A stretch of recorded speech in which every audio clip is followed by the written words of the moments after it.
Good morning. I'm Alec Hogg, and here's the Rational Perspective. Well, I'm returning to a theme that I've been banging on a little about recently, the South African Constitution.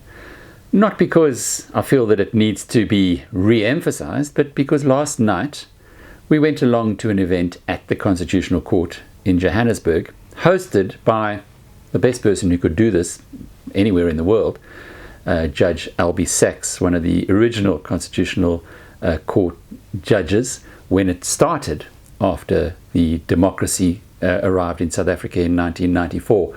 It was the most fascinating tour where he let us into the thoughts about how the court had been put together. He explained to us why there was such debate on capital punishment and why it couldn't be thrashed out ahead during the negotiations ahead of the election in 1994. But there were a few things that really stayed with me. The architecture of South Africa's Constitutional Court has been specifically done in such a way as to make everybody welcome.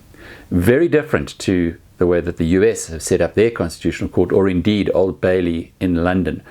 And Albie Sachs said that is because our constitution in South Africa is there to protect everybody. This is a non-racial, non-sexist society where the rights of each individual are respected. It's something that we in South Africa forget. The other thing we forget is that whereas the US and the UK courts in particular impose power or give you a feeling of great power, the Constitutional Court in South Africa is one which does the exact opposite. And that is because it is positioned to hold back those who are in powerful positions to ensure that they do not abuse their power or use it excessively.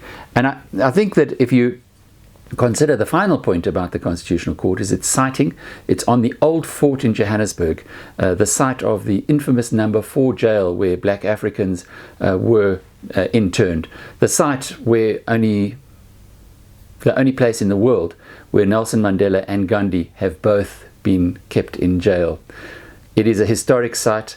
It could have been cited pretty much anywhere else in South Africa, but this is the one that was selected, and it was a real privilege to go along there. If you're a South African and you come to Johannesburg, make sure that you visit it next time round. It's part of your heritage. This is a Rational Perspective. I'm Alec Hogg.